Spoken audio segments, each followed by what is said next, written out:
Welcome to the Ringer NFL show. Sheil Kapadia here with my friends Diante Lee and Steven Ruiz. Good to have you watching on FanDuel TV or listening on Spotify. Week 9 in the books. We're going to talk about it. Lessons we learned, awards we want to hand out, where we want to plant our flags. We're going to do it all. Ruiz, how we feeling? I'm feeling good. It was a bit of a disappointing slate of games after last week's thriller, especially in that early slate. But I do think there was a lot to glean from this week in this slate of games, even if the games weren't too exciting. Diante told us that he feels clear. Like you don't need to watch the rest of the season. You feel like everything you saw today, everything clarified for you in that, as my daughter would say, big brain of yours.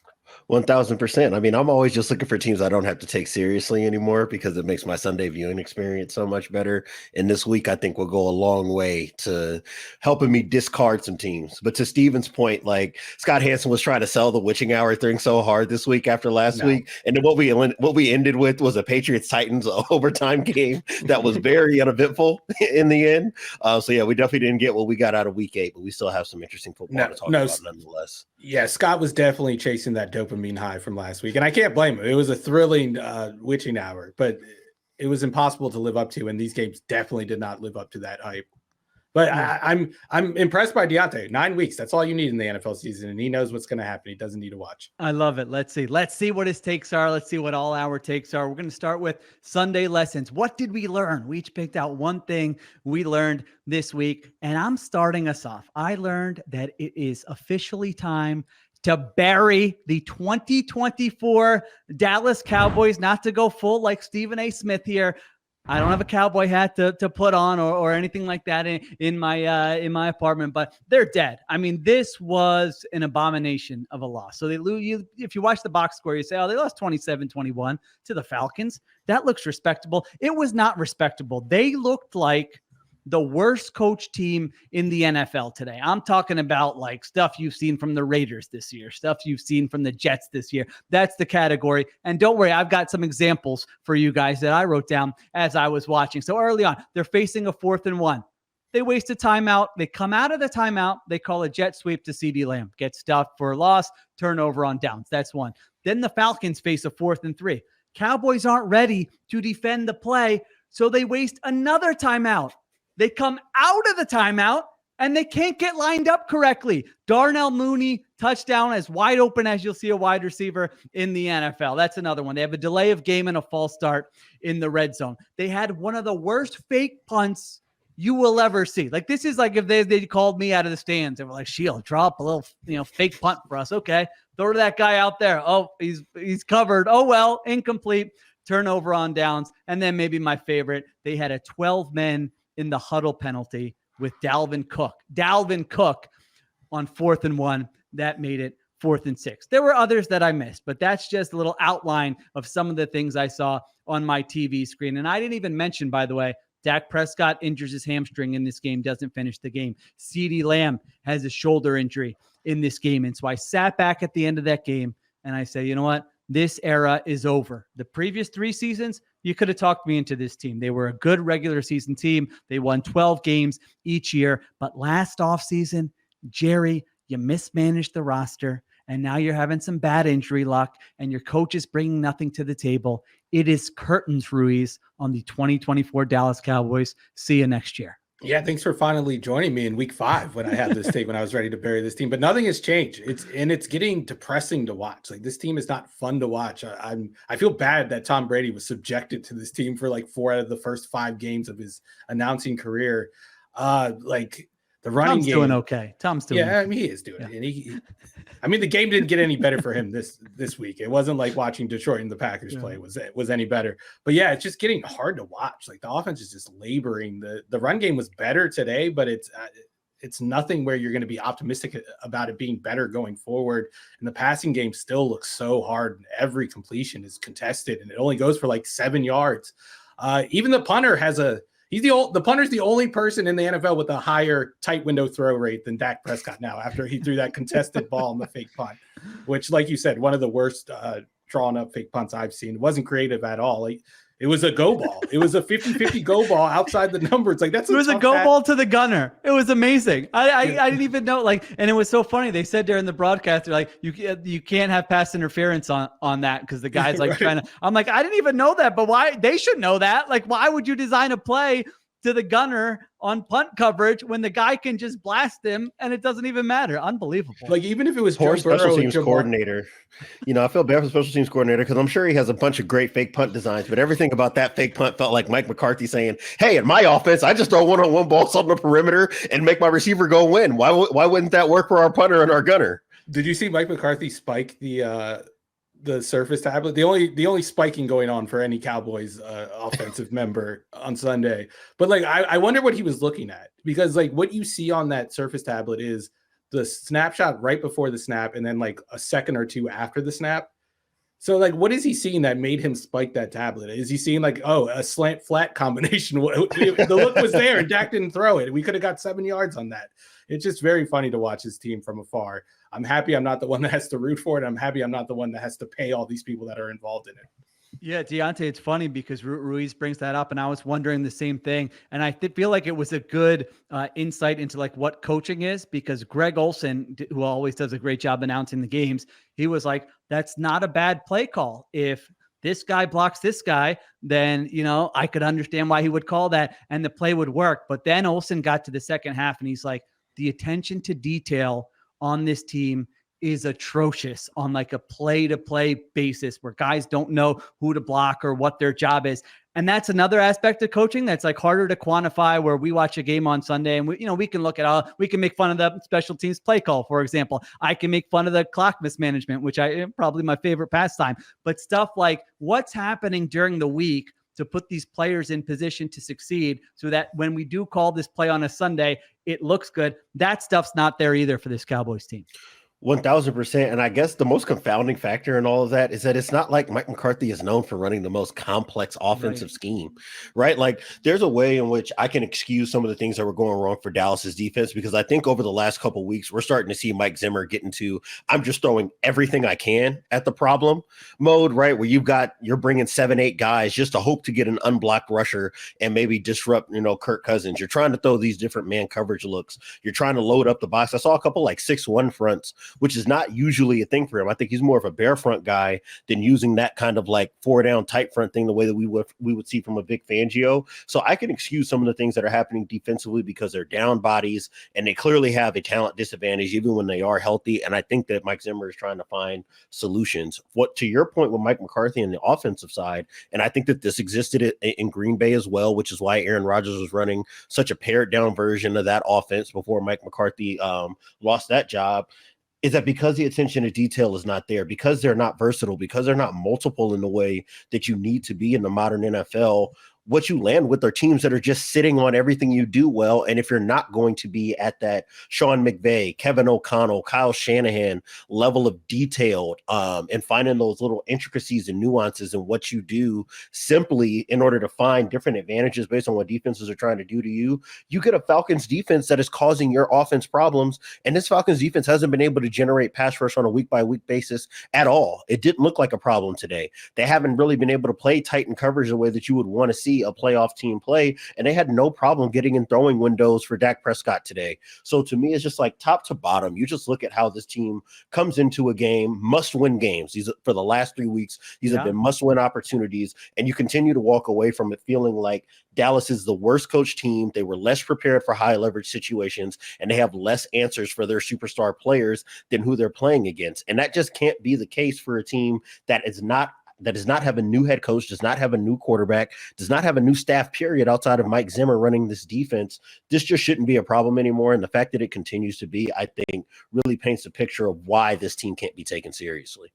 Yeah, it's a great point contrasting them to the Falcons today, because the Falcons looked like a very well-coached team, and we can talk about what's their ceiling actually, but you can't really make the argument that they're not getting everything out of the talent that they have. I mean, Raheem Morris with that defense, it's not a very talented defense. And like you said, they were on everything that the Cowboys were trying to do today. And Kirk Cousins, for all the offseason talk there, their offense has played well. They're not overthinking it. Bijan Robinson touched the ball like 12 out of their first 16 plays. It's like, all right, that seems like a good idea. They're going up and down the field. They're blocking stuff up. They know when a zero blitz is coming. I mean, all those things, they were ready for it. It just shows up when you watch the games. And that's not the case with this Cowboys team that is now 3-5 with a minus 54 point differential. And listen, like they might get guys healthier on defense, but now you have injuries on offense. They're not good enough to string together a bunch of wins and even make the playoffs. Like I think we're ready to start talking about who's the coach going to be, who wants to coach for Jerry Jones,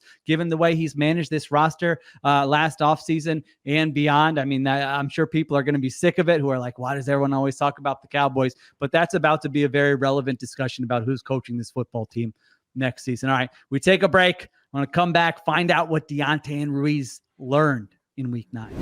All right, we're back on the Ringer NFL show. Ruiz, what did you learn in week 9 in the NFL? All right, I'm taking my lesson from the Ravens' 41-10 destruction of this Broncos defense that I think we all hyped up and we all had a lot of reason to believe was legit coming into this game. And I'm not giving up on the idea that they are legit, but I'm all in on this Ravens offense. And I know it's very easy to question their performance in the regular season because we've seen them do this before. We've seen them fall flat on their faces in the playoffs after having these big regular seasons.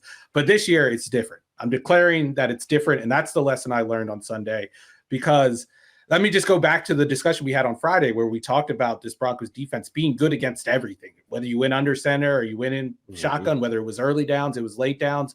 They were good at defending all of those situations. And I assumed that they would be able to make the Ravens play left-handed. They didn't make them play left-handed. And if they did make them play left-handed, the Ravens made like a freaking hook shot with their left hand.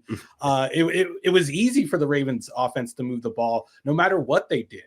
They went under center and they ran the ball with Derrick Henry. They went in the gun and they ran the ball with him, or Lamar Jackson got out of the pocket and scrambled, or he made a pass downfield. They got under center and ran play action, and the guys were wide open 20 yards downfield. Every time the CBS broadcast cut downfield after Lamar threw it, all you saw was a Ravens defender with no Broncos around him, just running in open grass.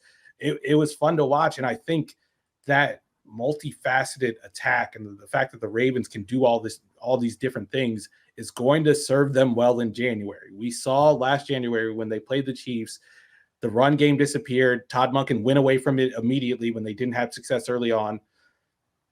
The passing game, the Chiefs just were able to sit on the passing game, and the Ravens didn't really have a plan B. This year they have a plan B, they have a plan C, they have a plan D, and they're doing all this stuff at a high level. Like, let me read off the ranks. These are splits between under center and shotgun. They're third in yards per play under center, first in shotgun.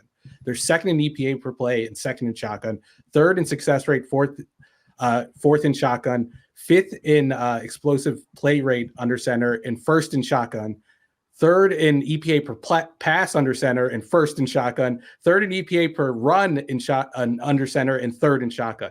Like, they can do everything, and they can do it on early downs and they can do it on late downs. They are top 5 in basically every offensive split you can come up with.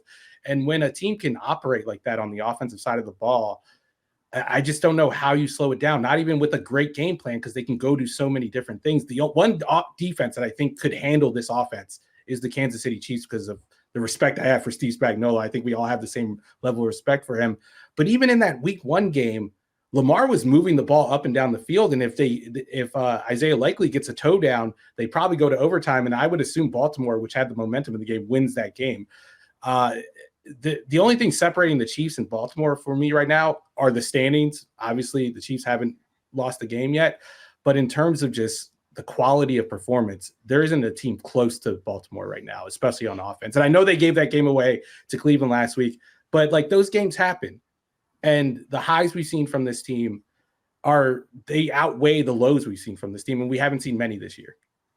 I would say this is the first week for me where I left the Ravens game feeling like the issues that I have with this defense is really more about me needing to reframe my expectations, because the way that this offense is playing, I don't think that their baseline that they have to cross is nearly as high as it's been in years past.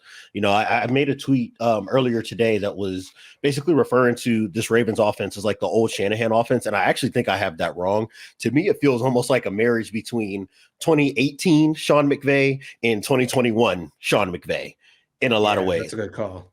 You know, where they're meaning that when they want to go under center and get into 12 personnel or get into 21 or just put bigger bodies on the field, they have such a versatile menu of runs because of who Derrick Henry is as a downhill runner that you got to see that. I think that when we talk about the Vikings defense, for example, right, and you talk about how much they blitz, the way you beat that team is by getting under center and beating them with downhill runs, right, with runs that you can't defend or that work against any front and any blitz. And that's what today was. It was a lot of outside zone. It was a lot of off tackle runs. You try to maybe get a couple like bend back or counter looks, but for the most part, you were attacking the edge. And I thought they did a great job of neutralizing what Denver likes to do to create explosive defense, right? To create havoc, those TFLs and those sacks by bringing in condensed splits and using Pat Ricard as a fullback to kind of clean up any trash that does leak through the interior.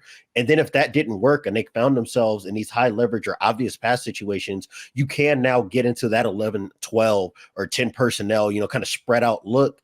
And now you can allow Lamar Jackson to work the middle of the field with guys like Zay Flowers, with guys like Isaiah Likely. Even with Rashad Bateman not being very productive today, obviously having Patrick Surtain on the other side has a bit of an influence on that. The fact that they are able to change gears in that way means that you have to defend them so specifically in a way that really doesn't exist with many other offenses, right? Because they can run the ball so effectively, because Lamar Jackson can be a participant in the run game.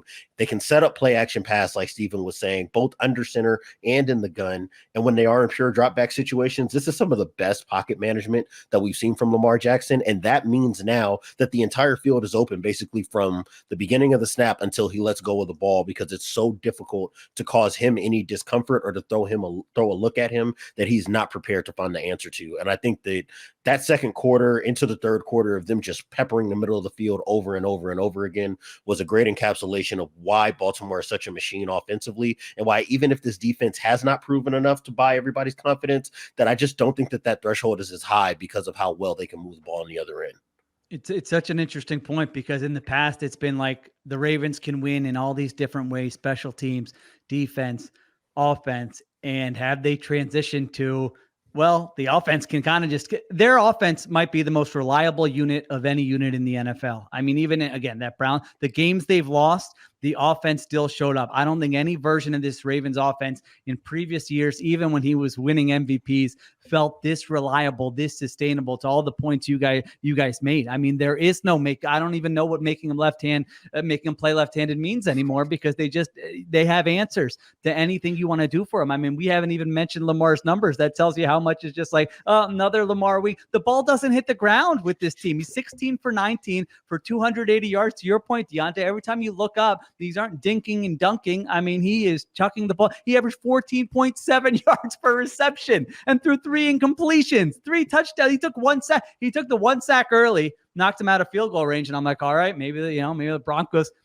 That was it. Broncos didn't get another sack the entire game. This was the third best offensive performance by any team all season based on success rate. Again, to Ruiz's initial point, this was going up against the defense that had been playing at a top 5 level all season long. Granted, not against this level of competition, but still, Ravens had 9 possessions, 5 touchdowns, 2 field goals, and 2 punts. So, I think it's a great point that this version of the Ravens, and you're right, they got to do it in the playoffs. I'm sure there are other fans yelling, who cares? Let's see it. I understand, but it does feel different. I definitely agree with that.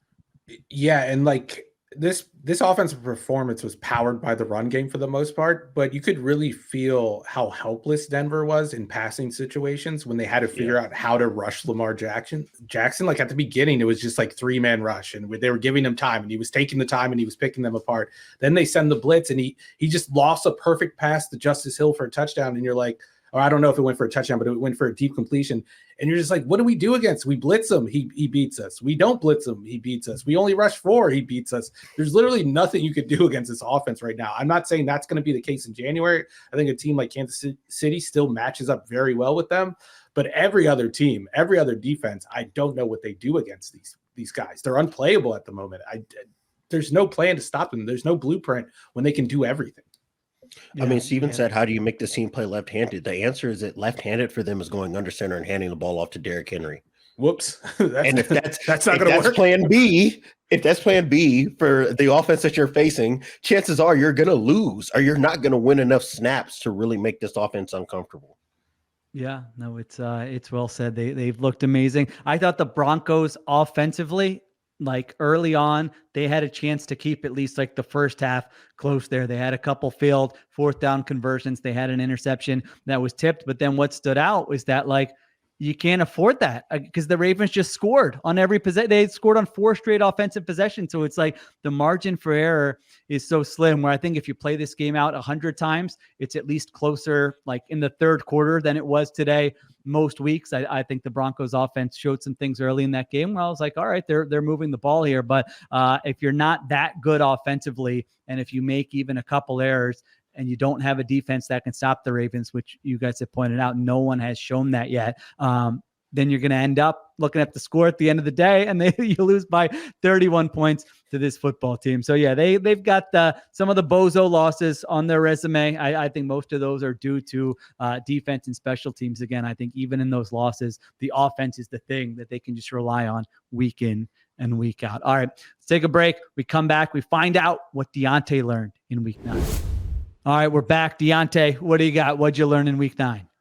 I know I'm going to regret every bit of this. I know that I am, but I think that in the conversation that I've had about Green Bay lately, about them being like one of those high ceiling teams that you have to take seriously, the more I watch Philadelphia, I think that they fit in the same category.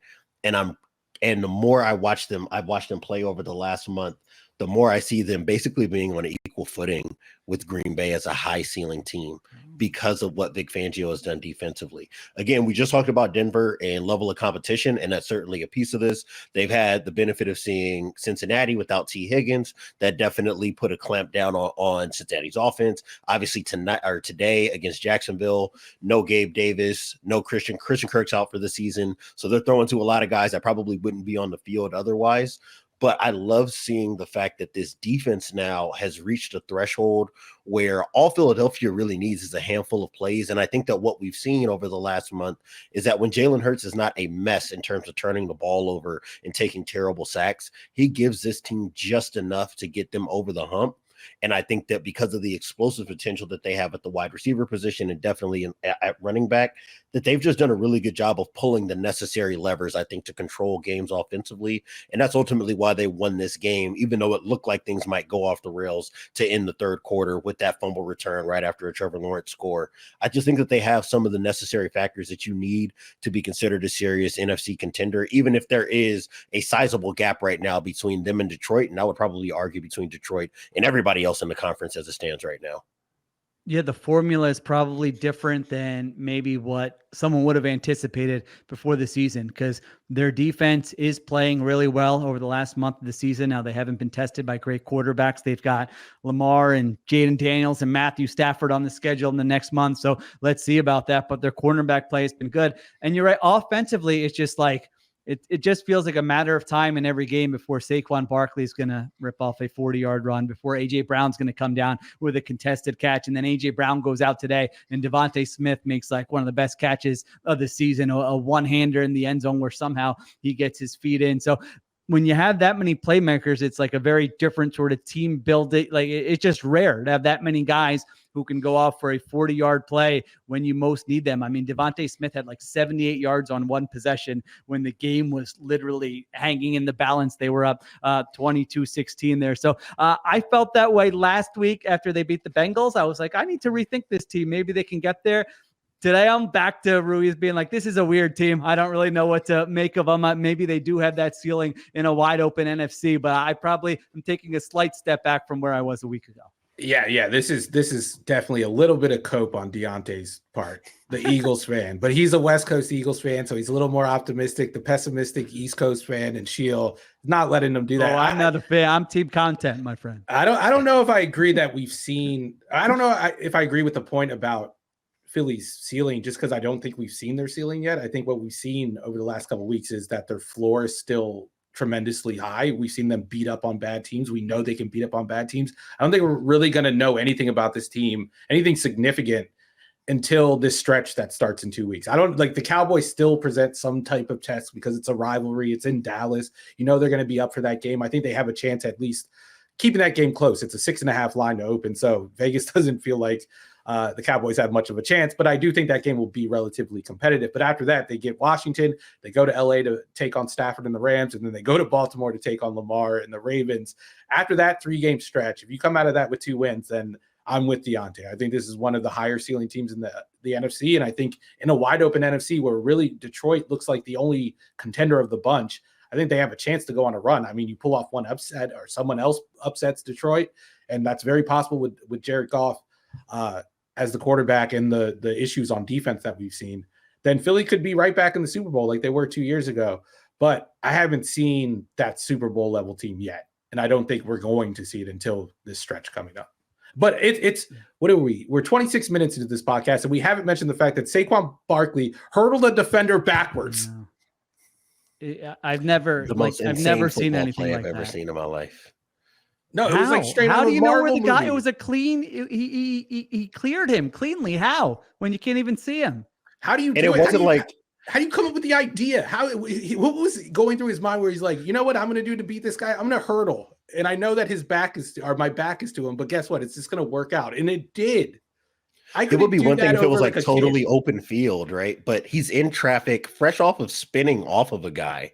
So like you probably only get a millisecond to even register that there's another defender in tackling range of you and to decide to jump backwards and to know to lift your leg so that way that guy doesn't get, I mean, the launch angle that Jags defender was at probably catches 99% of people who are trying to jump in that situation.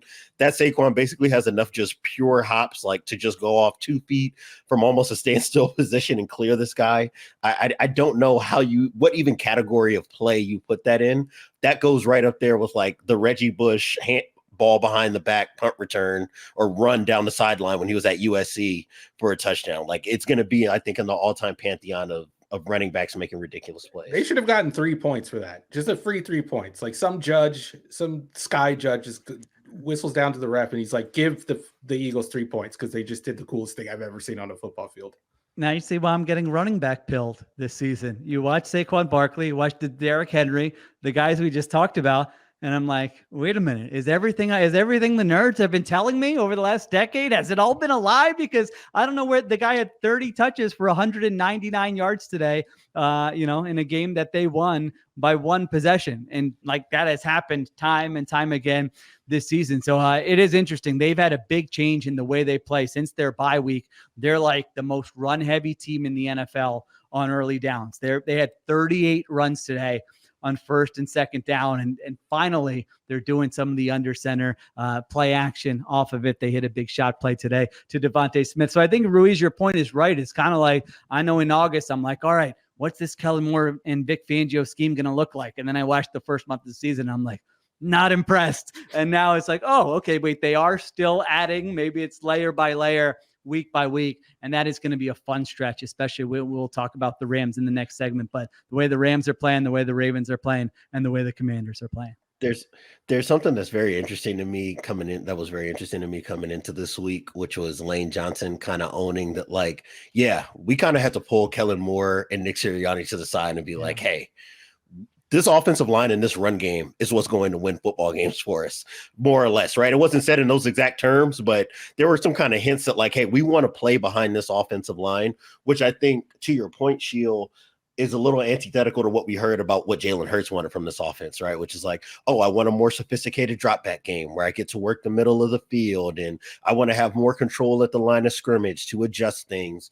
And I think that there are some elements of that. I think that it's probably more superficial than it is significant in this offense. But I do think that it speaks well of Kellen Moore and probably of Nick Sirianni as well, who has taken a lot of criticism, that they were able to come out of that Bucs game basically and say, hey, we have got to rethink the way that we are asking Jalen Hurts to win games for us.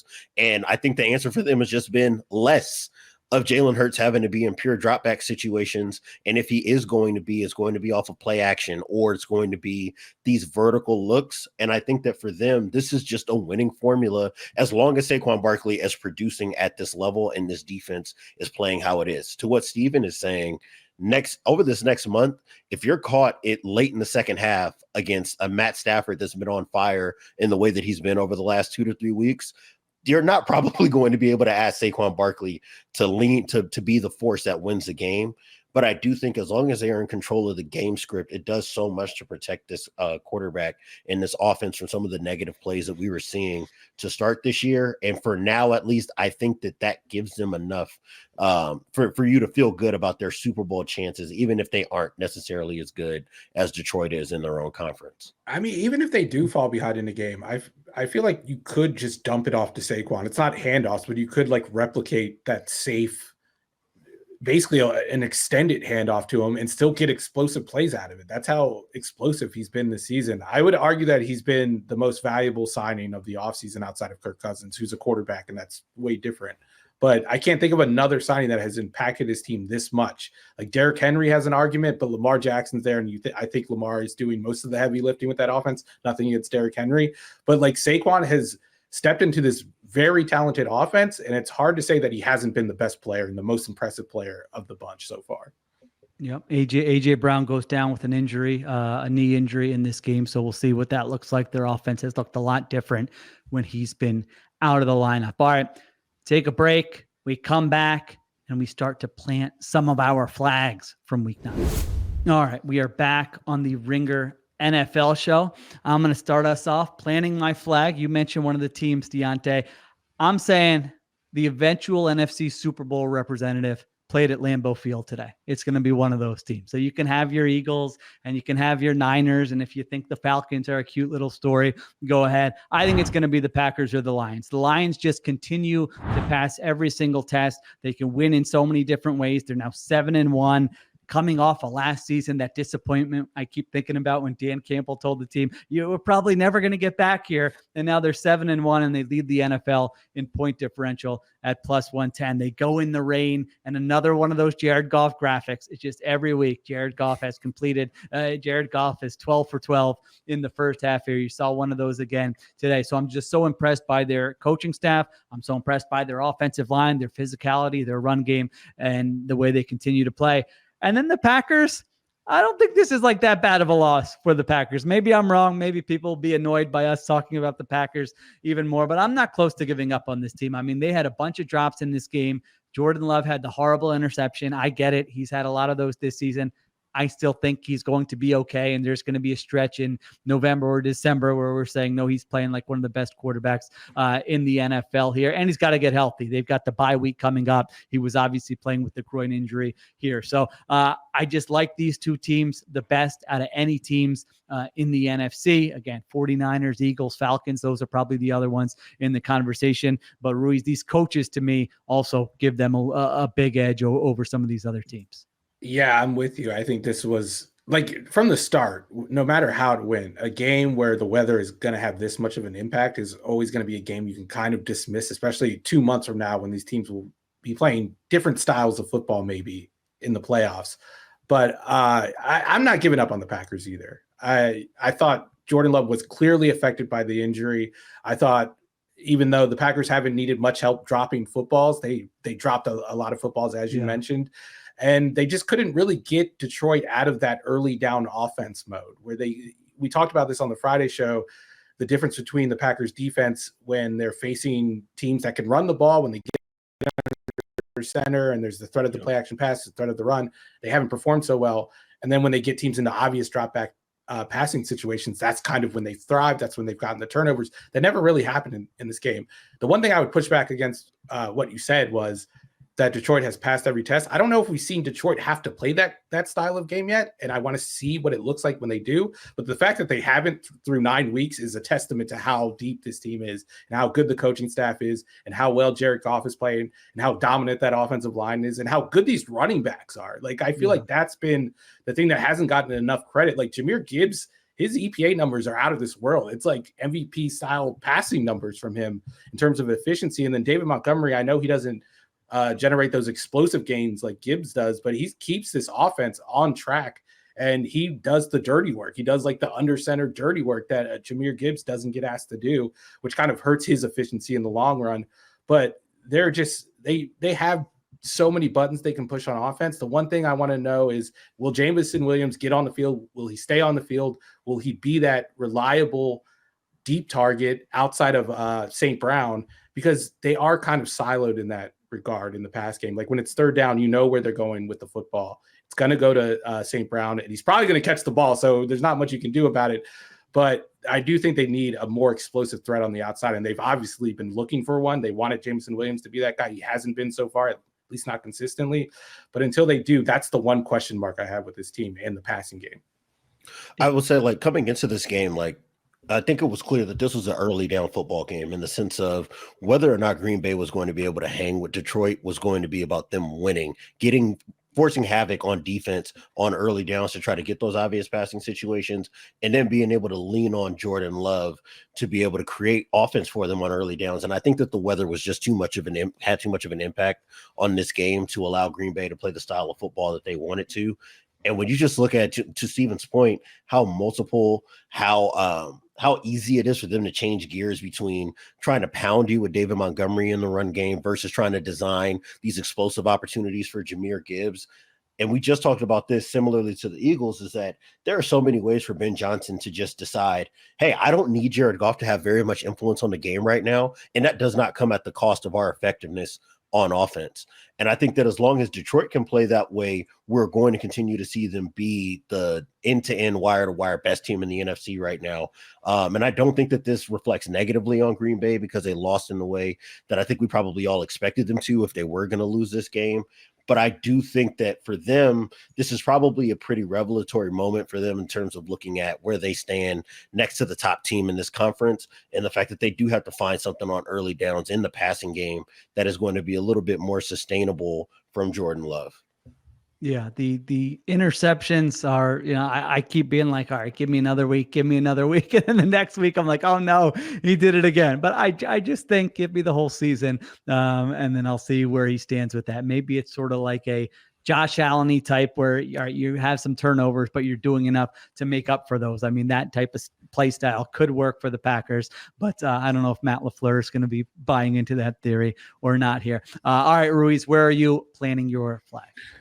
All right, I'm going to Los Angeles, where I'm planting my flag on the Rams. They're going to win the NFC West. That's my prediction. Win the NFC West. Planning all that right now. And I know I was ready to give up on this team. I think we all were a couple of weeks ago. But the past couple of games have just reinvigorated the offense for me. Obviously, they get Nacua back. They get cut back. Nacua had to leave the game early against Seattle because of a punch, apparently. It didn't look like much of a punch. It looked like more of an aggressive shove to the face.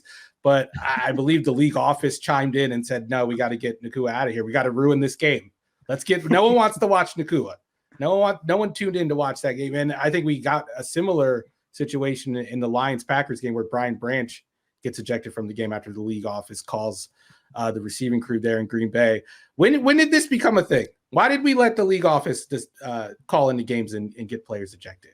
Do we need more refs ruining games? I don't think so. But luckily, the Rams were able to overcome the nonsensical ejection of Nacua. And I think we saw in the second half, especially this passing game, come alive. Matthew Stafford, a perfectly thrown ball in the overtime. I know Demarcus Robinson made a fantastic one-handed catch, but I don't think you could throw a ball better than that. And you just see the high ceiling of this offense when Matthew Stafford is cooking and Cooper Kupp is cooking, and when Nacua is out there and the running game is going with Williams. And if that offensive line gets a little bit healthier, Sean McVay is going to have this offense humming. But what I saw out of the defensive line and the pass rush and what we've seen throughout the year, which is kind of surprising after they lost the greatest defensive tackle of all time, is really what has me optimistic about this team. Like the rookies, I didn't think Fisk and Verse were going to just come in and replace. It doesn't happen. You were right, because normally that does not happen. And they just have. Have like Braden Fisk looked like Aaron Donald today. I think he had 3 sacks against Seattle. Verse made a couple of plays that he has been all year. But if that pass rush gets going, that's going to make that secondary, which I still have question marks about, even though it played well today and made a couple of plays on Geno Smith. But if you get some synergy between those two parts of the offense, our defense, I think this could be a league average unit. And the ceiling of this offense is best offense in the NFL, in my opinion, when Stafford has been out there and Williams has been out there and the 2 receivers have been out there. They've been maybe the best offense in the NFL by the numbers. So I'm really excited to see how that kind of works itself out over the second half of this season. But in terms of offensive and defensive balance and where these teams have to grow, I think the Rams have the highest ceiling out of any of these teams in the division, which is saying something about a San Francisco team that I still think can make a run. Yeah, I think the coolest. Go Go ahead, ahead. Diante. Yeah. No, you No, I got it. think just like the coolest thing sometimes about watching the Rams when they're in this mode, right? They're down 2 possessions to start the half, and then and this is similar to what you see in basketball, right? Where the point guard just says, "Hey, nothing else is working. I'm going to my 2-man game with the guy I trust." And you just got to see that, right? And I'm just going to pick out whoever I think the weakest defender. I'm going to bring you up to the top of the key, and we're just going to pick on this defense that way. And I think that so much of this second half was that between Stafford and Kupp, and that opens up those opportunities to get the ball to Demarcus Robinson outside the numbers, or for him to push the ball downfield in general. And when you have that, and defenses have to respect that, that does open up running lanes for Kyron Williams, and we've seen that over the last 2 weeks. All right, let's take a break. We come back and we'll get to where Diante is planting his flag. All right, we're back on the Ringer NFL show. Diante, what do you got? There's nothing worse than having to come back to the table and admit to a friend that they were right and you were wrong. But Steven Ruiz is right. Justin Herbert does have to be in the MVP conversation. Oh my God! Thank you. Stop it. And that's not even where I'm planting my flag. I'm planting my flag on the fact that if there is one team in the AFC to bank on winning a road playoff game, right now for me it's the Chargers because of where Herbert is at as a quarterback right now. I think that this was probably the first week where you really got to feel what a healthy Herbert playing aggressively looks like in this offense. And we're still talking about an offense that lacks elite playmaking on the perimeter. But so much of this is just him working tight windows when he needs to. I actually thought the design of the offense and the passing game was probably better than it's been at any other point in the year. They had a Greg Roman build? Greg Roman build? I don't know if I would say that. If Greg Roman has you under, some type This has become a pro Greg Roman podcast. 2 versus 1. Yeah, I'm outnumbered here. I would say, I don't know if I would say this is a pro Greg Roman podcast. I think this is a pro Chargers offense podcast right now. It's a pro Justin Herbert podcast. Okay.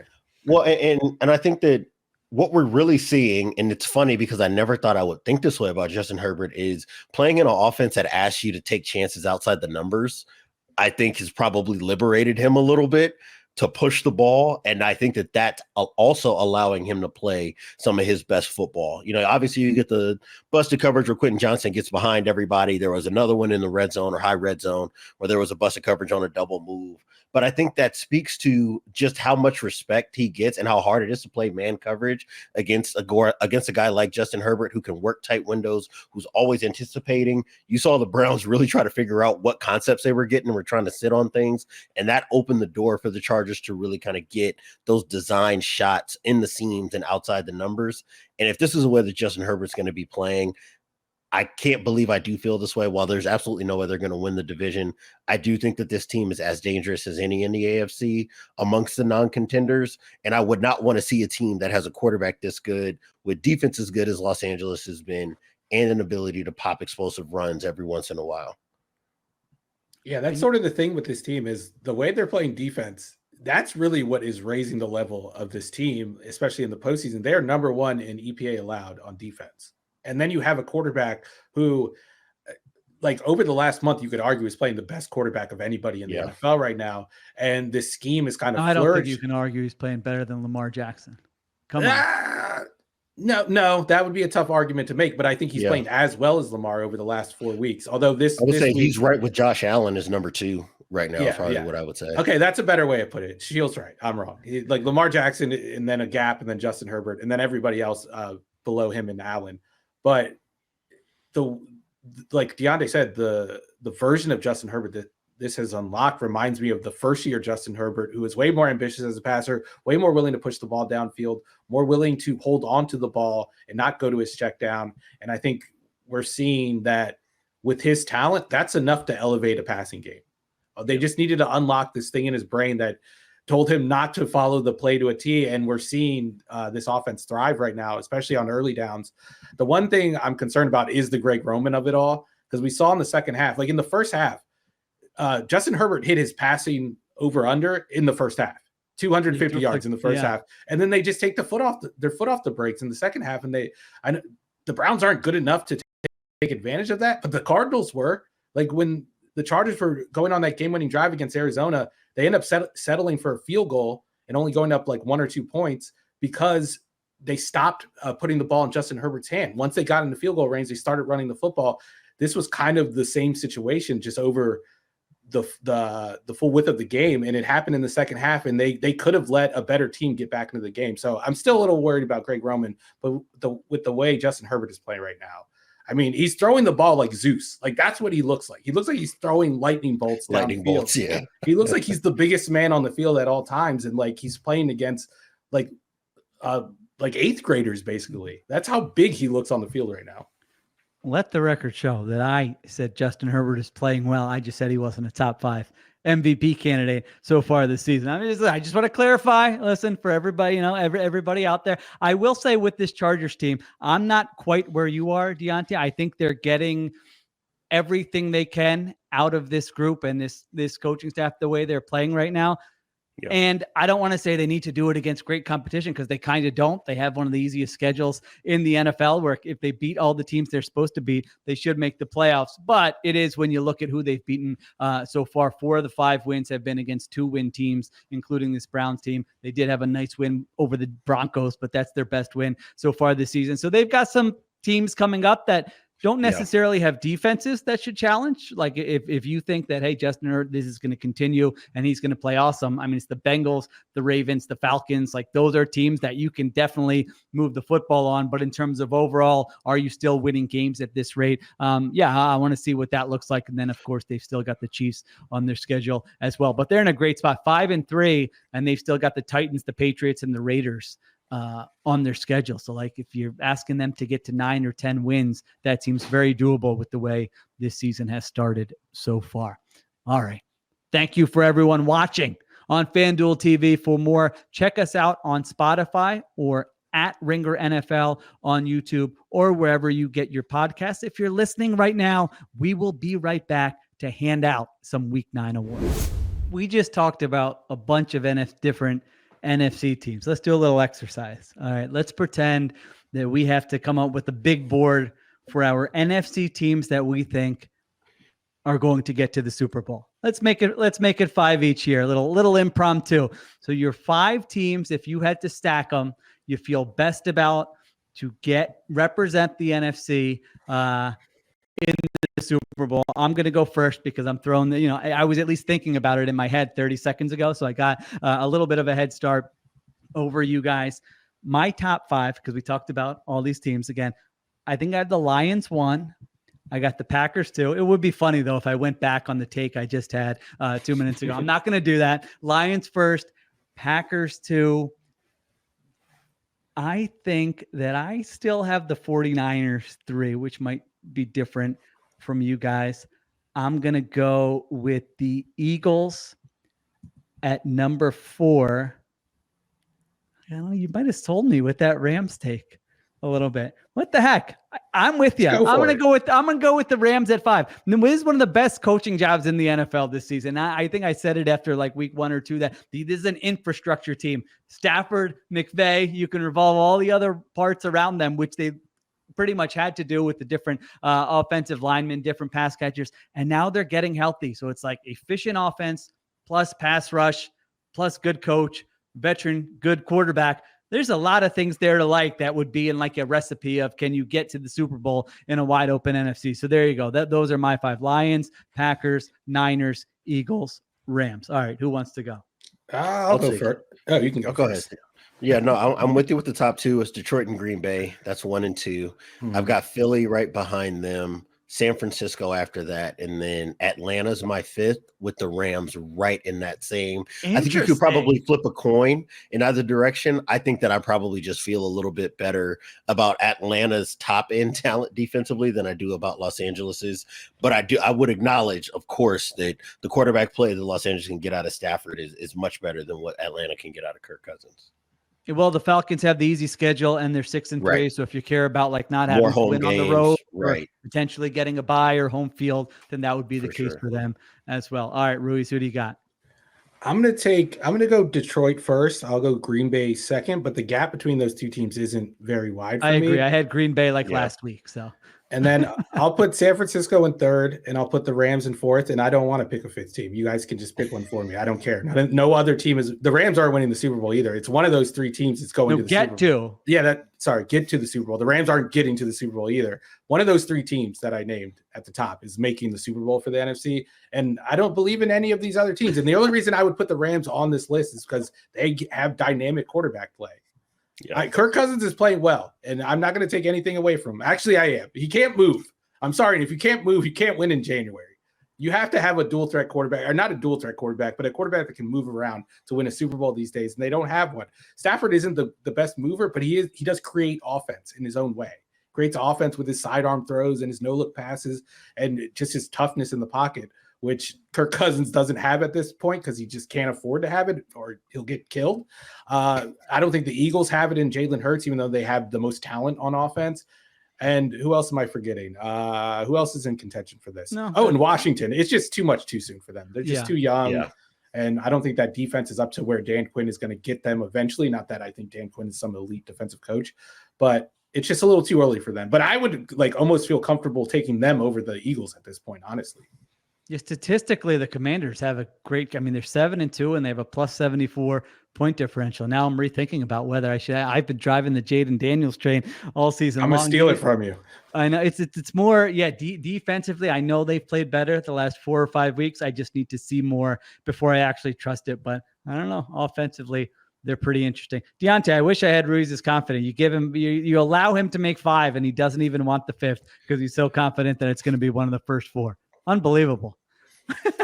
Couldn't be me. Couldn't be me. All right, let's take a break. All right, we're back on the Ringer NFL show.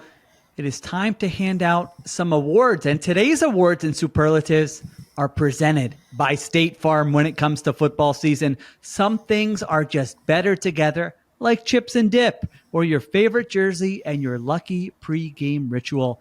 You know what else is better together? Bundling your home and auto insurance with the personal price plan from State Farm. Like a good neighbor, State Farm is there.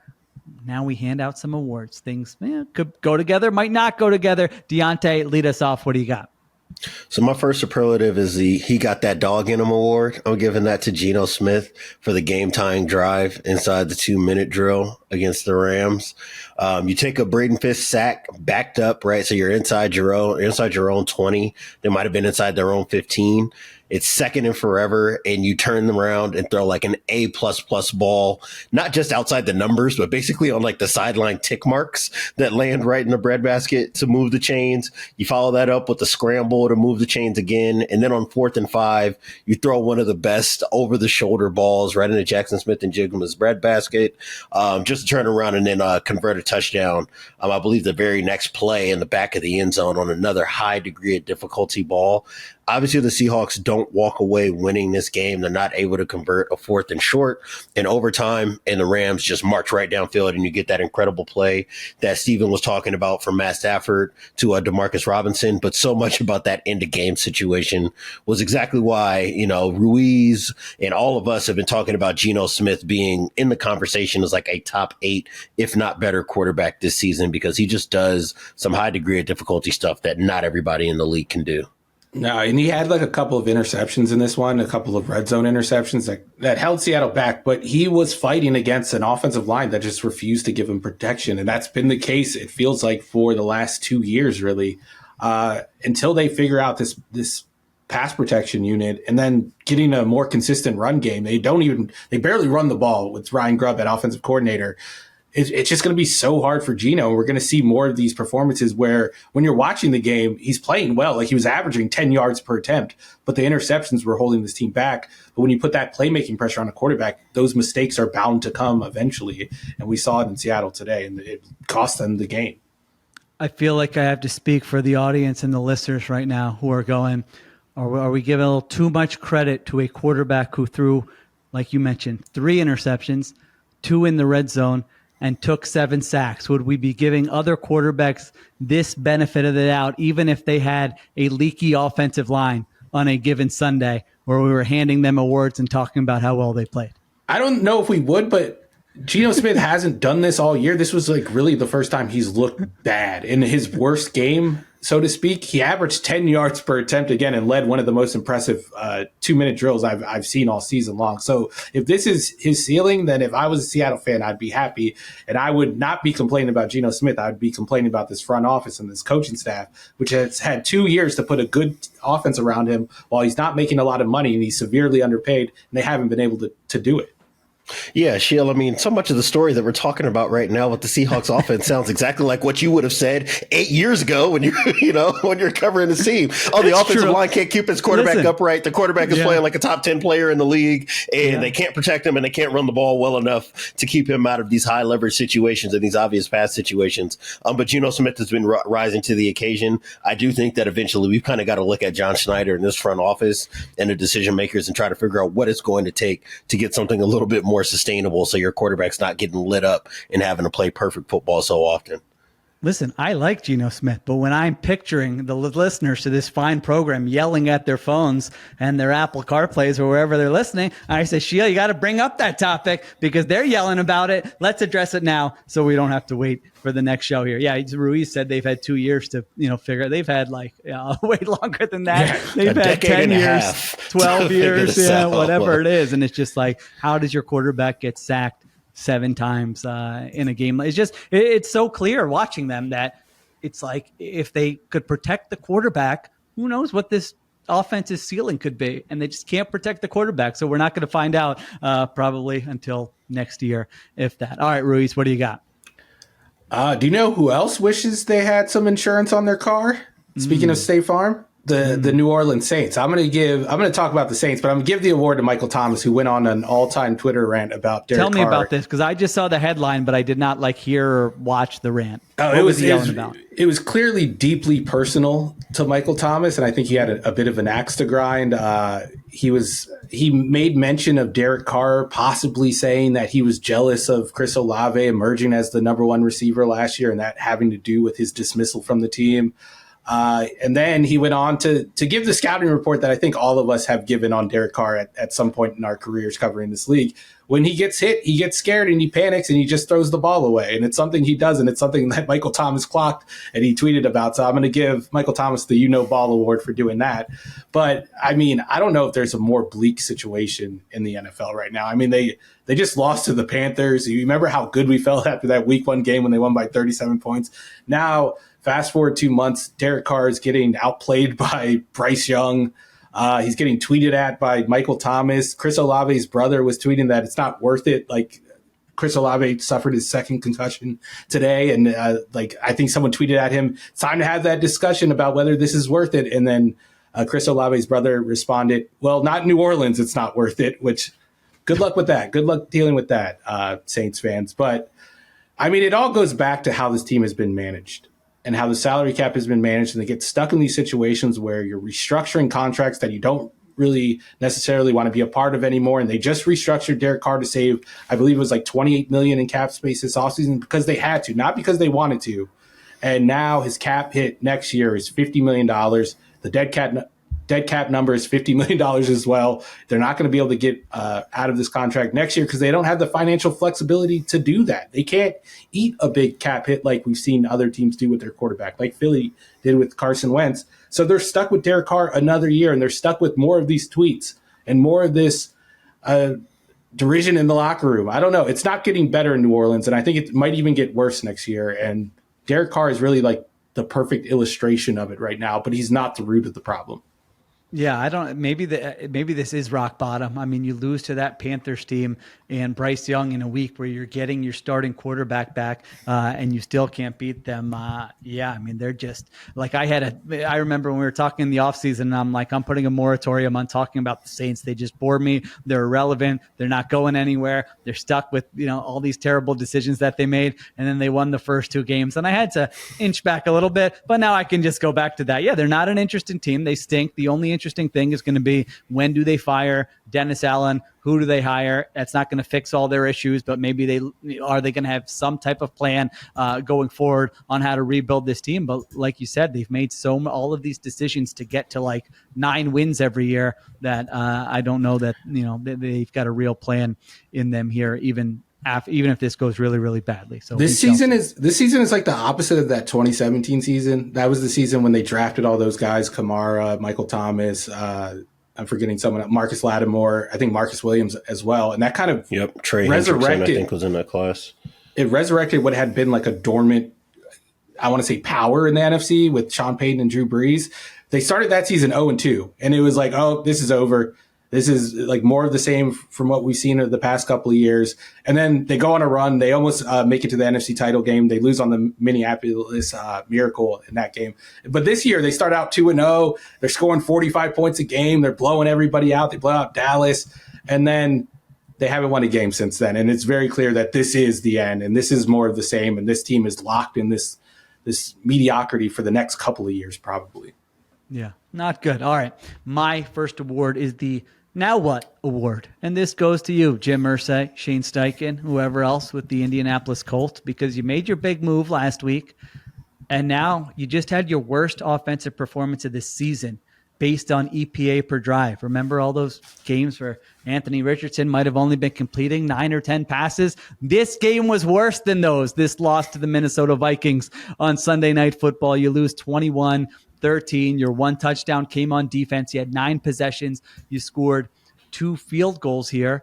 And we still don't know. There's been no transparency. There's been no good. Just here's the actual explanation of why we made this move. Joe Flacco goes 16 for 27, 179 yards, takes 3 sacks, throws an interception in this football game. I know that Vikings defense is good, so maybe that's all it is, and you'll stick with Joe Flacco, but I don't think you're the team you thought you were going to be when you made this quarterback move, and maybe you had visions of, hey, we actually can make a run and make the playoffs. No, you can't. Your team isn't good enough, and this offensive performance was pretty much the worst-case scenario to a fan base who's wondering, why did you make a quarterback switch from the guy we took 4th overall, and you make the move, and you can't even score a touchdown in the game. So I don't know what your next move is. I don't know who's making the move, Irsay, Steichen, Ballard, whoever, but this did not go according to plan for the Indianapolis Colts on Sunday night. So there you go. No, they also had their lowest success rate on the ground in this game, which is not surprising to anybody who's been paying attention to how that run game works. It's wholly based around Anthony Richardson and the gravity he commands, because of he can pull the ball and he can run for 15 or 20 yards, and he's been their most consistent source of explosive plays. And once that went out the window, the whole thing kind of just combusted. And you say Minnesota's defense is good, and they have been good, but over the past couple of weeks, they haven't been. They've been playing poorly, and this was a get-right game for them, and it was a get-right game because the Colts basically handed it to them. This team hasn't been able to run the football when Anthony Richardson isn't on the field or isn't a threat because they're in the gun. And that's how the game manifested. And when you get into a drop-back passing game against a Brian Flores defense, this is what tends to happen. And I'm not surprised that this was the worst offensive performance of their season so far, because Anthony Richardson hasn't been that bad. I know the film at times has looked ugly with these misses, but he hasn't been this bad. He hasn't been Joe Flacco bad, which isn't saying the offense hasn't been as bad. We can say that definitively with I've watched the Dolphins game. I don't know if I would say that he's never been that bad. I watched the Packers game. I don't know if I would say he's never been this bad. I will say it was never this sad of a football game, because there was multiple times watching Joe Flacco fumble around in the pocket just before flipping a ball at a guy's feet, where I was just watching the game go to commercial break, thinking to myself, why am I watching this? There's so many things I could be doing right now. This could be quality time with my son. I could be talking to you guys about what we're going to do with the game, what we're going to do with the podcast. And here I am watching Joe Flacco do the same thing that he's been doing for basically the last half decade as a backup quarterback. And I can't believe that there was a team out there that believed that this was going to inspire different results. So I am with Steven on that point, that I don't know what you thought was going to come out of this, especially against the Brian Flores defense. But this was probably the worst game from Sam Darnold outside of that Jets game in London. And they never really felt like they had an opportunity to win this game once they scored. Once the Vikings scored to tie this game up, it basically felt like, oh yeah, they'll get the stops they need to go ahead and take a lead, even if it's a 10-7 win. And it was pretty clear that Joe Flacco had nothing to keep pace with Minnesota once they started scoring in the second half. It's kind of funny that this move backfired harder than hiring Jeff Saturday out of nowhere to be the interim coach. At least they won their next game when they did that. They didn't turn around and have their worst got performance. The new coach bump, yeah. Maybe they need Jeff Saturday and Joe Flacco. And then have that. Don't give. I'm sure Jim Irsay suggested that at some point, and maybe someone forced him to compromise and not do both those things. I do like Diante. You did like sort of spark. I do feel like next week I'm going to do like a "Don't Waste My Time" award too, because I think everybody has that moment at some point on Sunday where like, this team's wasting my time. I could be doing something else more meaningful with my life right now, but I didn't. All right, Diante, what do you got? What's your next award? So my next award is a Chariots of Fire award. I don't know if you guys know what song that is. That's the slow motion running piano playing in the background. I'm giving that to Drake May for that overtime interception to Armani Hooker, because you could just see as he was uncorking that ball that he was like, oh, I got the look I wanted. There's no safety in the middle of the field. I'm just going to lay this out for Keyshawn Butte. We're going to get a walk-off touchdown right here. And the ball just hangs and hangs. And it's just one of those things like, I don't know how you guys receive the game, but there are these times you just see as the camera pans out wider, you can see the disaster that's impending. Mm-hmm. And it was like as they showed more of the field and you got to see Armani Hooker coming, you're like, oh God, this game is over. This game is over. I'm just waiting for the ball to land in this guy's hand. So I give Drake May his credit for that amazing play at the end of regulation, making guys miss, holding the ball for like 15 seconds before finding Ramondre Stevenson to tie this thing up. But I definitely think that he felt a little hotter than he actually was and thought that double move was about to end the football game and left that out. So I'm giving the Chariots of Fire award to Drake May this week. I'm still not giving up on Drake May, but I've said it all along. He's got a little too much Darnold in him for me, and it pops out every once in a while. But the highs are still very high, and as long as we're seeing those, I'm feeling good about this. Yeah, 29 for 41, 206 yards, ran for 95 yards. He was good in today. This football game. Had that great drive at the end of regulation. At first, I'm like, before that play, I was like, they should just go for two if they score a touchdown. Like, who cares? What do you have to lose? And then after the way that play unfolded, I'm like, Drake May would be tapping out if they're going for two. Jacoby Brissett, get in here. That we would have seen another quarterback having to tap out if that was the case. All right, Ruiz, what do you got? I'm going to give Matt Eberflus the leaning into the bid award. I don't know if you guys saw this, but the Bears were in another end of half situation. Not a lot of time left. Their opponents at midfield, and they give up another touchdown. This time may have been even more sad because it was a surrender draw from the Cardinals that they take for, I think, like 55 yards for a touchdown.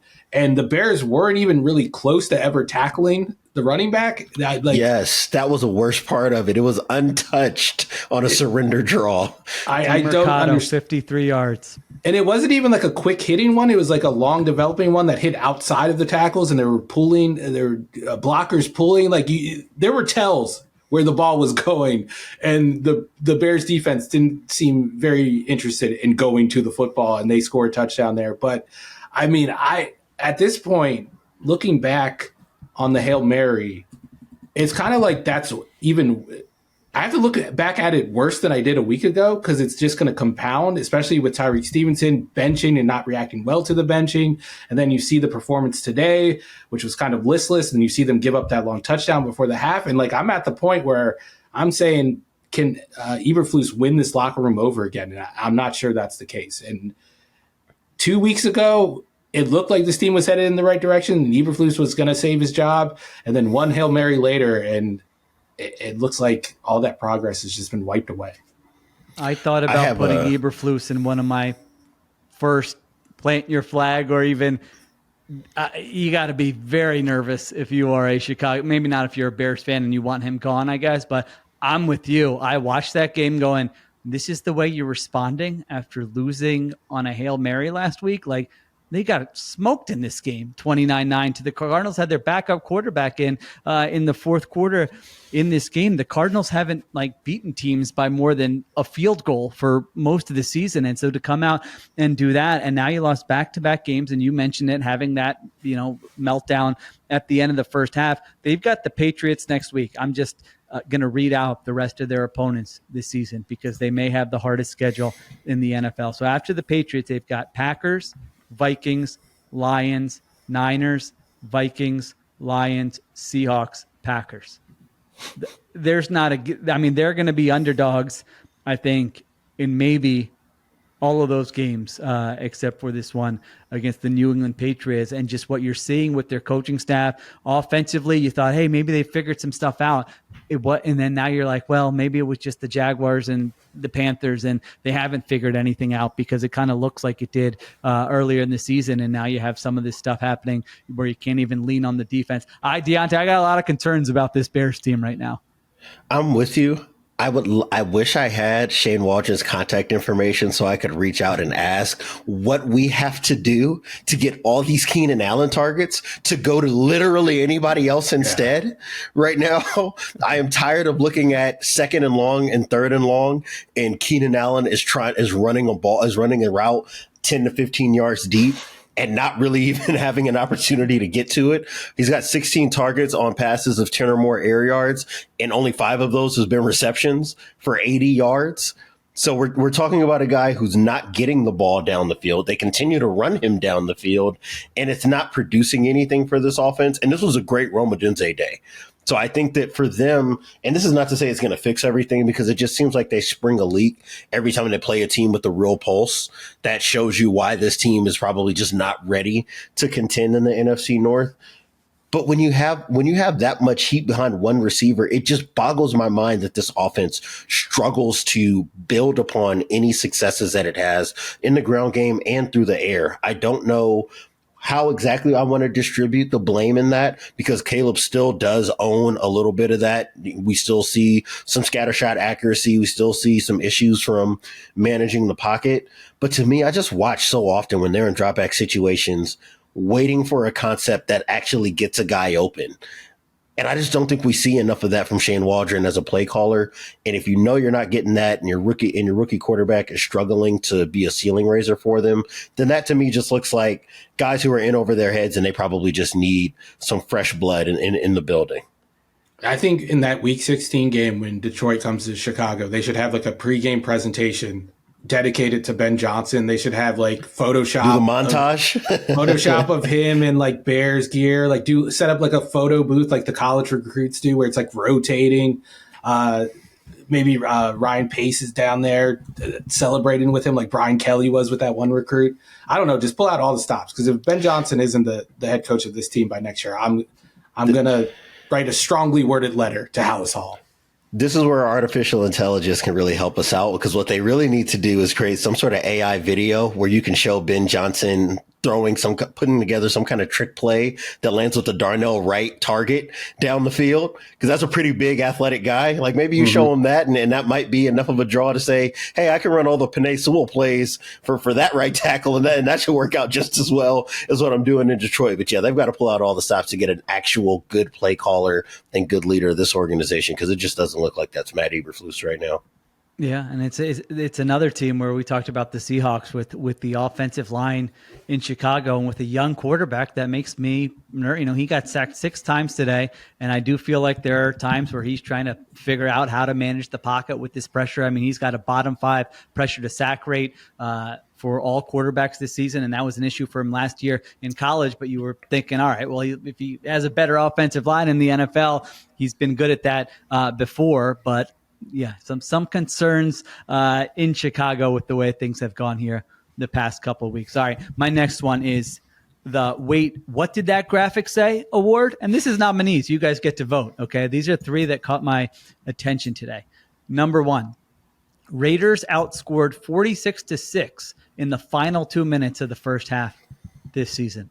Not great. That one popped up during the Raiders loss this afternoon. Number 2, Daniel Jones, 4 for 6, 0 yards, TD. That popped up during the Giants-Commanders game. Those were his stats for the first half of that game. 0 yard, 4 for 6 for 0 yards. And then the third one, Saquon Barkley, 70 yards, Jacksonville Jaguars, 32 yards. That was with 2 minutes, 30 seconds left in the first half. Ruiz, which one of those graphics that caught my attention today do you like the most? I like the 0 yard, 0 passing yards for Daniel Jones, because I think I saw that graphic too, and I think there was another graphic that was, I think it said it was the first time it had ever happened where a quarterback had not only 0 yards passing at the half, but also 1 touchdown. So an amazing feat for Daniel Jones, who did throw the one touchdown he threw was a dime. I have to say that. I have the one in the back of the end zone over the defender. So, keep on trucking, Daniel Jones. Maybe in 4 years, you'll be that quarterback that Dave Gettleman thought he was drafted in the first round. Danny Dimes. There you go. Yeah, there was another one with Jones that it didn't say 4 for 6, 0 yards. It just said 4 for 6, TD. And then because he had 0. Oh, and then that's it had the other gross. quarterback's That's one, nasty. and it had yards. And I'm like, that one doesn't have yards on it. Why doesn't it have yards? Did someone in the graphics department mess up? No, there were just none. There were no Diante, yards. what do you think? Yeah, no, I'm with Steven. The Daniel Jones one was great because it also, like, in combination with that in the broadcast, they mentioned the however many days it's been since Daniel Jones led a touchdown drive in Meadowlands. And I think they finally got that first quarter touchdown drive that they were looking for. But no, I'm getting a lot of enjoyment out of, the production companies putting together these montage of everything that's going wrong with this Giants offense, because it gives us something to root for if you are watching a Giants game. The offense wasn't that bad this week, though. Like, if you look at the EPA and the success rate, it wasn't that bad. It wasn't 0 yards in the first half bad. I think they've got some going with the run game involving the quarterback, but that's all they got going for them. They had 2 2-point tries where Daniel Jones, I don't think actually, there were pass plays, but he didn't get a pass off in either of them, and they flashed right to Brian Daboll on the sideline. I thought there was a chance there for a physical altercation. I thought, looking at Brian Daboll's face after each of those plays. And real quick on the Raiders one that I mentioned, we got Raiders breaking news in that the Raiders are firing offensive coordinator Luke Getsy along with quarterbacks coach and offensive line coach. So Ruiz now, like, they should be good, I would think. Now they make those changes. We talked about some sleeper teams earlier. I would imagine this would fix everything. Yeah. I mean, you get someone in there that can cook with Gardner Minshew, and they'll turn this around in no time. Let Tom Brady coach the quarterbacks and call the plays. He can't criticize other play calling on the broadcast. That's actually where I'm going with my next award. Okay, it's the rule-breaking award, because Tom Brady apparently doesn't give a shit about these rules that have been laid out to him, because he was going to town on Jordan Love today. He's not allowed to criticize players. He's not allowed to criticize team because he's the part owner of the Raiders. But over the past couple of weeks, he's been critical of Brock Purdy. He was critical. That made waves. I think John Lynch ended up responding to it at one point. He was really? I didn't see that. Yeah, he was going to town on Jordan Love with his decision making and how he was holding the ball and like some of his throws. Although, I mean, it was pouring rain. He had a bad groin. It's understandable why. And also, it's like Jordan Love's not going to play quarterback the way you played quarterback too. That also kind of gets on my, under my skin a little bit. Yeah, because he was praising Jared Goff, which I guess Goff deserves the praise because he hasn't thrown an incompletion in like a month. But he was praising the fact that he doesn't have physical ability, but he processes the game so well, and he doesn't have to move around because he gets rid of the ball. He was basically hyping himself up and how he used to play quarterback rather than actually speaking about how the position has evolved over the last couple of years. Then he was also doing the most annoying old guy thing where they don't develop, they can't process because they don't develop them because things go wrong, and then you go to the transfer portal.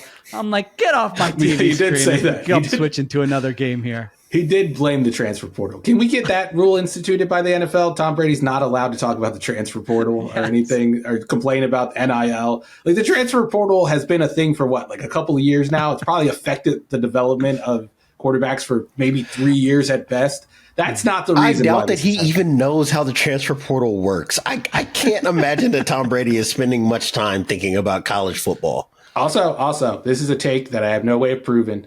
Tom Brady went to college in this era. He would have transferred from Michigan, and for good reason. If he was in the same situation 1,000% would have transferred with Drew from Henson Michigan. and Lloyd Carr was like, taking him off the field and putting him back on and doing that whole thing, he would have transferred. I guarantee you. Yeah. No, I like that. Yeah. Let's get owners get together. Tom Brady, in addition to not being able to criticize refs, other teams, other players, I don't need to hear him talk about the transfer portal either there. All right, Diante, you got any other awards for us here? I've got a couple. I'm going to start off with the Read the Room Award, a.k.a. Take Off the Pajama Pants and Put on Your Big Boy Pants Award to Jermaine Burton of the Bengals, who was a healthy and active this week after apparently missing the Saturday walkthrough for a home game. when you know that the number 2 receiver is not playing, and you were saying on Monday or Tuesday that you felt like if you were on the football field, you would be making the same kind of plays that Andre Yosebas and some of the other receivers on this team are making, you couldn't make the walkthrough? Like, I don't know. I like this. This is Coach Diante Ruiz coming out. I love this. Yeah. I don't This understand. is personal Well, too. I do. With the pajamas, that's a high school thing. No, 1000%. I do understand, like, trying to have some grace for guys who come into the league, you know, especially when there are like whispers about like, oh, you know, this guy's personality, or we have, you know, the amorphous character concerns and work ethic stuff and all that, right? Like, because sometimes a change of scenery is what you need to get a different outcome from a guy. But to me, for Jermaine Burton, like, you know that that's the book on you. You can't miss a walkthrough. You can't miss a walkthrough when you know you're going to be a key piece of the game plan. And you can't show up to the game the next day in your pajama pants and a hoodie looking like you are wholly unprepared to even be in the building. I don't know. It's just the optics are bad and the behavior is probably worse. I did see some statements from Zach Taylor after the game, some comments basically saying like, hey, you know, this is just kind of what it's got to be for Jermaine to learn what it's like to be a pro. And we think his best days are ahead of him, and kind of paying it the lip service, I guess, that you need to make sure that this doesn't become a long-term issue. I guess my message just for Jermaine Burton, like, grow up, dude. Be on time. You're a professional now. Like, I don't know. I guess I don't have much in the way of sympathy for people who can't figure it out on whatever stop this is in your career, when you know what the book is on you and how people are talking about you behind closed doors. And to really like polish off the Gen Z look, he was just transfixed on his phone the whole time he was walking into the building. I was just going to say, I just looked at it. I didn't know anything about this story, and I just clicked on it. And yeah, it looks like when I'm picking up, you know, when you're at a middle school function or so. This is how everybody's looking: pajama pants, staring at their phone. Yeah, he said after the game that, like, you know, it's baby steps to becoming a pro, and like one of the obstacles, for instance, was just getting out of the bed in the morning. Now, as someone who doesn't really have to work until like 11 a.m. most days, maybe I'm not in position to criticize him for this, but come on, man. Like Diante said, the game was at home. You can't miss a walkthrough at home. Like, come on. Was that Cincinnati nightlife keeping him out late the night before or something? Yeah, I don't know. That's not good. Bengals still dropped 41 though, still alive. And got to mention that 4-5 Joe Burrow was awesome again today. I'm the Bengals guy now, though. I stole that from you. I was going to say, I think I'm going to find a way to shoehorn myself into being a Bengals believer the longer that this goes on, and I'm going to try to position Sheil as a Bengals doubter before we get to December. We're going to turn it around. We're going to have the Bengalian on producers. You have the Bengalian come on your case soon. I do have I've got one more and then I'm done, Sheil. This one is the Hell in Your DMs award. I am giving that to Jalen Waddle for losing 24 yards on the final play of the game. I don't remember exactly what the prop line was on Tua's passing yardage or Jalen Waddle's receiving yardage, but whatever it was, I think that they ended up under because of that play. I have no idea where he was going. I don't know what the game plan was for him to lateral. I think he missed a couple of teammates that would have been an opportunity to get rid of the ball before Greg Rousseau tangled him up and took him down. But I cannot imagine all the FF underscore whatever usernames, you know, that are going to be blowing him up about how he blew their same game parlay lines. 2 catches. His box score is 2 catches for -4 yards and a touchdown and a long of 12. So yeah, I think he lost some yards on that last one there. So hopefully be nice to Jalen Waddle. All right. He was trying to make a play there. All right, Ruiz, what do you got? Anything else or are you done? No, I'm done. No more awards. Oh. This was not an award worthy week of games, I have to admit. Okay, I'll finish this off with a few here. Then the Dan Comer Stat of the Week Award. I'm just stealing this from our Slack. All 7 intra-division NFC South games this year have now hit the over. Dan Comer tells us. Now, I didn't fact check this, so I'm stealing from you, Ruiz. Like you steal the stat from the guy, but you credit the guy, and if it's wrong, blame him, not me. But that's kind of crazy. No, it is kind of crazy. But like, if you watch the Saints-Panthers game, this isn't the result of good offensive football. This is the result of terrible defense and just sloppy play all around. Like, it's not an award to be, or an accolade to be proud of. And I don't think anyone in the NFC South is proud about what they're putting out on the field outside of Atlanta right now. All right. Well, I'm giving this is very much a Big 12, Pac-12 football where you get a lot of points. You get close games don't necessarily equal good games. High scoring games don't necessarily equal good games. I think there's a lot of that happening in the NFC South right now. Well, I'm going to give Bryce Young an award, the feel-good moment of the day. Bryce Young winning a football game. You know, I continue to say he seems like a genuinely likable guy. I like to watch Bryce Young when he was playing at Alabama. He was a very good football player. Panthers beat the Saints 23-22, 16 for 26, 171 yards. He seemed legitimately excited at the end of that game. So good for him. As we say, this team's season's over. Doesn't matter. You know, for him, it mattered. He got to play again. He started. They won. So good for Bryce Young. That one. And we'll end it with one more feel-good one. The best athlete at the Ringer Award goes to our coworker. I don't know if you saw this. Lindsey Jones. Did you see this? NFL editor Lindsey Jones ran the NYC Marathon. Set a personal record by 14 minutes.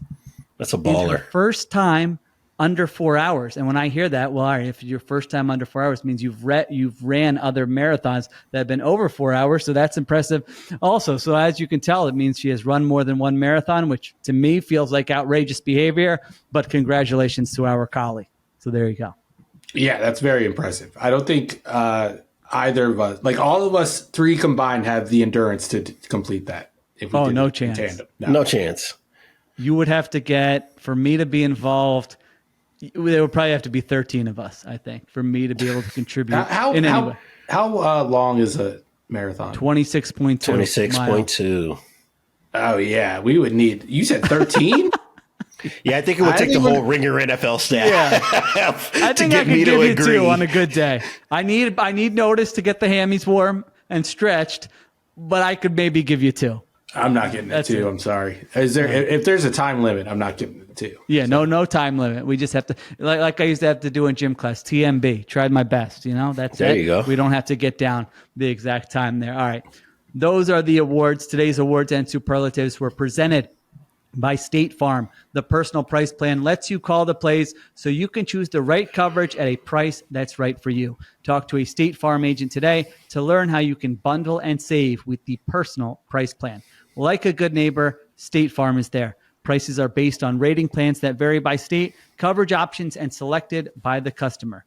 Availability, amount of discounts, and savings and eligibility vary by state. All right, that'll do it for this episode of the Ringer NFL Show. Thank you to Diante Lee. Thank you to Stephen Ruiz. Thank you to Christopher Sutton for producing. Additional production supervision by Conor Nevins, Arjuna Ramgopal, and Dan Comer. Thank you to Tucker Tashjian as well. We will be back later this week after the trade deadline on Tuesday, talking about that, maybe even handing out some midseason awards. So stay tuned for that show. Appreciate everyone listening. Talk to you next time on the Ringer NFL Show.